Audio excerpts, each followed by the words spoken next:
não acredito em Deus, eu não acredito na história de Jesus, isso daí pra mim tudo foi um grande livro pra modificar a sociedade e você vai...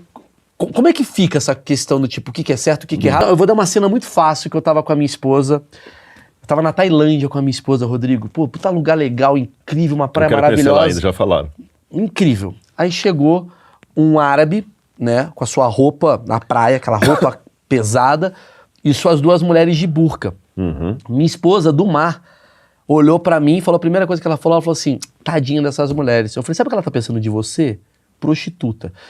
Porque é uma visão etnocêntrica da gente acreditar que o nosso é o certo e o do outro é errado. Exatamente. Então quando a gente fala assim, a cultura do Irã tá errada, baseada na cultura do Ocidente. Exatamente. É isso daí que você tá querendo Exatamente. me trazer. E você foi prudente em a gente separar, para não parecer que a gente tá endossando Hitler ou qualquer coisa, que já deu problema no passado, não comigo. Sim, sim. Mas é bom a gente esmiuçar tudo. De maneira alguma estamos endossando. Não. Você tá falando assim, pro nazista, Hitler tá certo. Só que do ponto de vista moral, o pensamento da sua esposa em relação à burca e a da burca em relação à sua esposa ainda não agride ninguém. Sim. Mas em um genocídio, uma coisa assim, Sim. se eu quiser ser cético, eu vou ser cético. Ok. Aí eu pergunto assim, qual é o critério que está além da cultura que você pode me dizer que está errado? Que aí você vai trazer o transcendental. Exatamente, porque se não tem o transcendente, qualquer argumento que eu dê contra ou a favor de um dispositivo, será um argumento meramente cultural. Mas aí tem uma outra questão, é um outro conflito, do que é o transcendente existente e o que pode ser considerado também uma invenção. Porque tem gente, claro. tem uma turma mais do lado ateu, já vi vários debates você com ateu e tal, que o cara vai falar... Rodrigo, mas quem disse que o seu lado tá certo diante do meu? Eu não acredito em Deus, eu não acredito na história de Jesus, isso daí pra mim tudo foi um grande livro pra modificar a sociedade e você vai... Como é que fica essa questão do tipo, o que é certo, o que é errado, até nesse campo? Olha, se eu hoje rejeitasse o cristianismo, se hoje não fosse cristão, não fosse... O caminho que mais me favoreceria intelectualmente seria o agnosticismo. Ok. Não 100%. Sim. Que não é o ateísmo, o agnóstico é o que acredita em várias... O ateu diz Deus não existe. Sim. O teísta diz Deus existe. O agnóstico diz eu não sei. É o isentão. O isentão. Mais ou menos, porque tem vários graus de agnosticismo. Sim. Quando você fala eu sou agnóstico, que tipo de agnóstico você é? Porque, por exemplo, tem um agnóstico que fala assim, é impossível saber o que é a verdade. Aí você fala o seguinte, essa sua afirmação também tá dentro desse critério? Se ela tá dentro desse critério, ela também não é uma verdade. Ela não é uma verdade. Então, por quê? Porque um consenso mundial de ideias a gente não vai ter. Gente defendendo Lula e Bolsonaro vai ter até o final, independente das características de cada um. Não tem o certo. Você entendeu? É muito complicado. Então, o que eu posso pegar? E nesse ponto você tem razão. Muitas pessoas não vão ver sentido na Bíblia, muitos não vão ver sentido em Jesus, no adventismo que eu sigo, no catolicismo e tudo mais. Mas tem uma coisa que a gente pode pegar. Existem alguns critérios mundiais. Sabe qual que é o critério? Eu vou para a antropologia. O critério da carência humana. Ainda que, permita-me ser ou fazer o papel de cético. Eu permito você fazer o que você quiser. Então vamos lá. Vou ser cético. Não existe Deus. Ok. Não existe inferno, não existe céu. Estamos aqui por acaso, tá certo?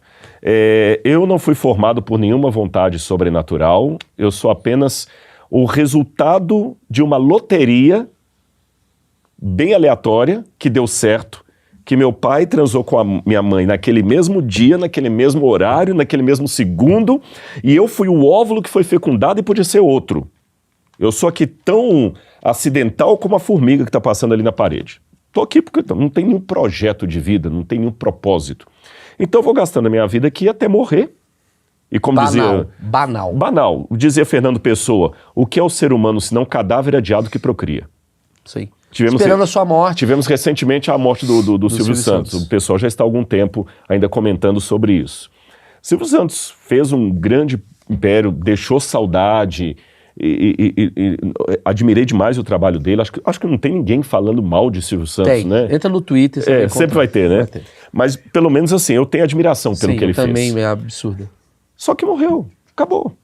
E Vida assim como continua ele, das pessoas. morreu Jô Soares, morreu Hebe Camargo, Morreu Shakespeare. morreu Einstein, e o mundo vai assim, amanhã vamos ser nós também, daqui a 80 anos, nem eu vou estar vivo, nem você também, o achismo também vai ser um negócio a virar peça de museu. É isso aí.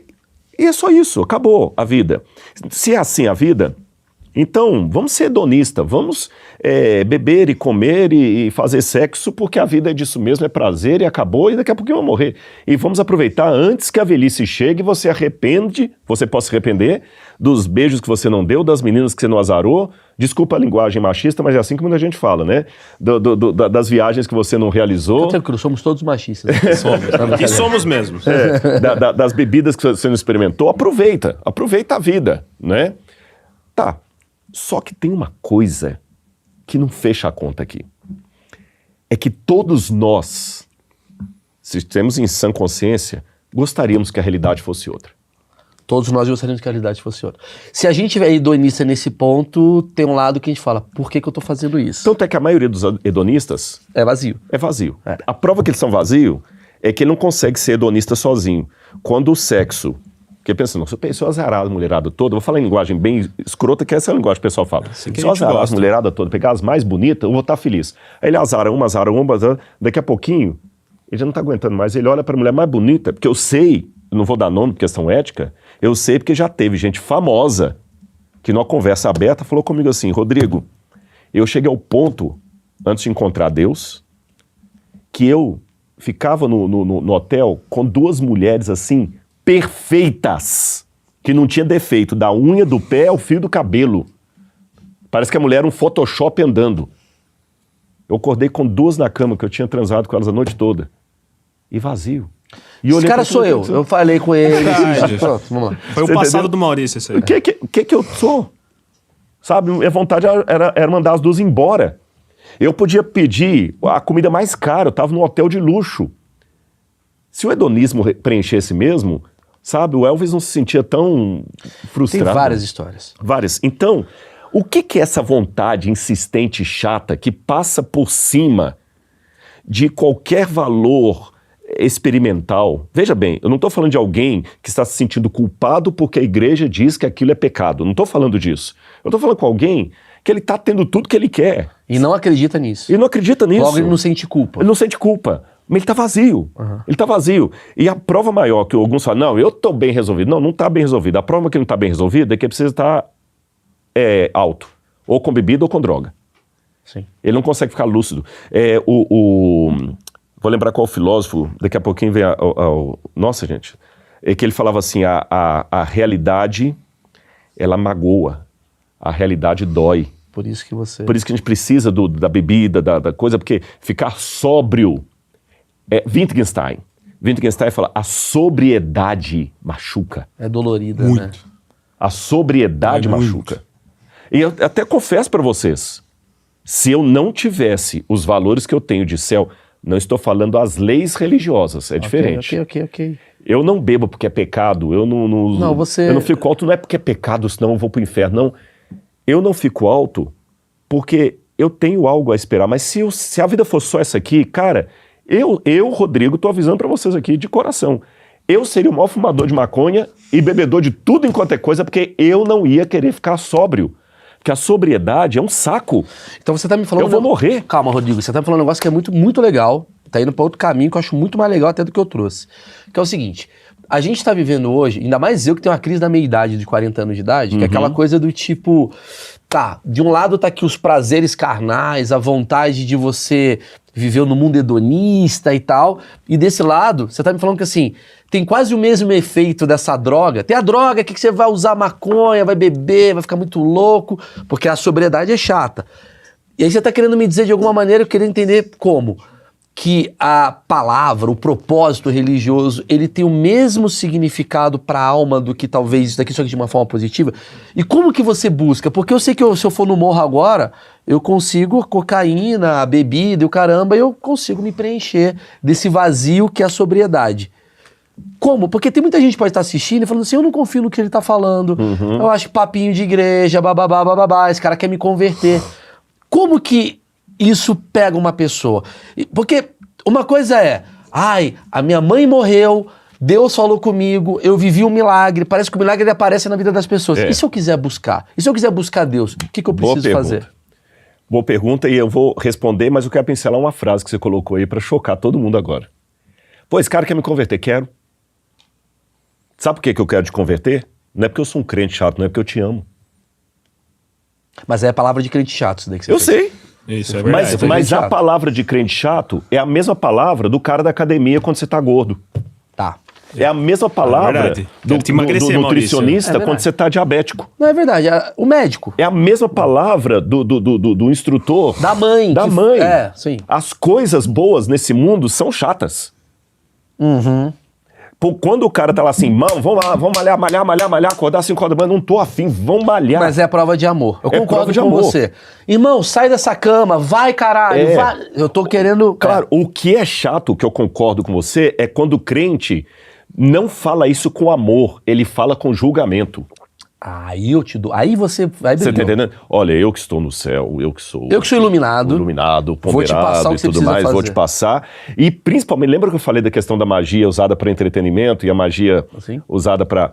É a mesma coisa também de eu chegar e usar agora o poder da religião, porque a religião é uma bomba atômica. E ela usada de maneira errada, realmente, ela distorce, ela faz o cara, sei lá, perder tudo. Eu tava assistindo com a Laura agora, não sei se tem problema fazer isso, que não é mexendo de nada, filme chamado Pedaços de Mim. O filme não, uma série. Pedaço de Mim. Piece of Me, né? Acho que é. Não, é brasileiro. Então, é brasileiro. Porque tem Piece of Me. Piece of Me, isso aí. Fica aí a dica, Netflix. Fica a dica aí. Fica a dica. É uma dica, gente. É um filme, a gente não terminou ainda, é um seriado. É brasileiro. Da onde que é? Brasileiro? É brasileiro Netflix. Tá. Pedaços de Mim. É a história de uma mulher que ela tem gêmeos, só que um de um homem e de outro. Você sabe que biologicamente isso é possível, né? Eu vi isso daí. Às vezes a mulher, ela engravida, pedaço de mim. E ela pode engravidar de outro homem. Isso pode acontecer. É muito raro, mas acontece. E no filme pega essa trama, não vou dar spoiler, mas tem um determinado momento que o marido da mulher, que abandona ela, que rejeita ela e tudo, ele na prisão, alguém joga uma Bíblia na mão dele. E o cara vira um fanático. Aí depois você assiste em casa. Ele pegou a Bíblia, mas para um fim terrível. Aí eu não respondi sua pergunta ainda, o cara que vai buscar. Eu quero buscar essa droga aí chamada religião. A primeira coisa que eu te falo é o seguinte, o primeiro passo, você usou a expressão, o cara vai subir no morro e vai encontrar a droga, é curioso que na Bíblia também ele subiu ao morro para encontrar Deus. Na Bíblia, numa época que não tinha helicóptero, nem foguete, nem nada, o lugar mais alto que o ser humano conseguia era o topo de uma montanha. Em virtude disso, você sabe que na sociedade a gente tem emblemas. Se eu falar assim, sinal vermelho, para. Isso não funcionava no passado, a gente fala sinal vermelho por causa do semáforo. Bandeira branca, né? A música Bandeira Branca, Abbas. Na época, a montanha era símbolo da presença de Deus. A Bíblia está repleta de exemplos. Subir até a montanha e encontro Deus. Encontro Deus. Não é que você tinha que subir. Jesus fala o seguinte, quando ele conversou com a mulher samaritana, não importa se Deus é adorado em Jerusalém ou aqui, porque chegará o dia em que o verdadeiro adorador adorará a Deus em espírito e em verdade, porque Deus está em todas as partes. Claro. Então esse subir a montanha, eu estou falando apenas em sentido metafórico. Mas essa que é a questão, Rodrigo. A gente mora num país que joga o jogo do tigrinho. É tudo ou nada. Você tá entendendo? Inclusive, muita gente que tá assistindo aqui, sai dessas porra de dinheiro fácil, jogo do tigre, porque assim, a gente é um país que se você não é direto, a pessoa ela acredita na metáfora e acha que a metáfora é a verdade. E a gente, se você quer passar uma palavra, que eu acho linda a tua função de amor e vejo que tem uma verdade em você, e deve estar assistindo aqui uma porrada de gente que é muito literal. Outros são mais, digamos, entendem figuras de linguagem. Quando você fala sobe a montanha, o cara entende, tem que subir uma montanha. Sobe a montanha, não encontra Deus e fala desistir. Desistir, exatamente. Eu estou falando em linguagem metafórica. Suba a montanha também da sua existência. E o primeiro passo, admitir a carência. A falta de... Admita. Descobrir se eu... Tá faltando alguma coisa. Se quiser fazer comigo, eu faço. Eu tô vazio, Rodrigo. Tô vazio, exatamente. Primeira coisa. Eu tô. Tá vazio? Eu vou me converter hoje. Não, sério. Eu tô falando sério mesmo. Segundo passo. Eu, uma vez... Também tá vazio. Eu já tive algumas experiências interessantes com ateus que deixaram de ser ateus. Um deles era um médico Eu não vou falar o nome dele porque não é porque eu estou inventando essas historinhas, não. A gente é por uma questão de ética. Sim. A gente tem que tomar cuidado, né? Se você não me autorizou a usar o seu nome no lugar, você me contou uma coisa ali no corredor, eu não sei. Claro. E ele já faleceu. Esse médico, ele viajou comigo para um grupo que eu fiz para o Egito e ele era ateu. Professor de neurocirurgia. E quando eu estava com ele no Egito, no deserto, eu falei com o pessoal assim, gente, vamos fazer uma oração. Esse lugar foi onde Deus passou com os hebreus e tudo. Cada um pega uma dupla e faça uma oração. E eu fiquei com esse neurocirurgião. Ele já me respeitava bastante. Eu estou lembrando até da situação aqui do nome dele e do rosto dele. Porque quando eu falei com ele do papiro de Smith, do papiro de Elbers, que era de medicina, ele falou, opa. E eu citei o papiro, porque são tratados médicos que ensinavam até a trepanação. O que é trepanação? Quando se faz cirurgia cerebral e o sujeito fica vivo depois. O Egito praticava isso 3.000 anos antes de Cristo. Aí eu puxei ele pro canto. Falei, fulano, eu sei que você é ateu. Se você não quiser orar, não tem problema, mas eu convidei você. Aí ele falou assim, não, você pode fazer oração? Eu falei, mas seria tão bom se você fizesse comigo. Admita a carência. Por que eu não estou falando o caso dele? Porque naquele momento ele me confessou que ele estava com um câncer terminal e nem a esposa dele sabia. E na verdade ele estava indo para aquela viagem para procurar já alguma coisa.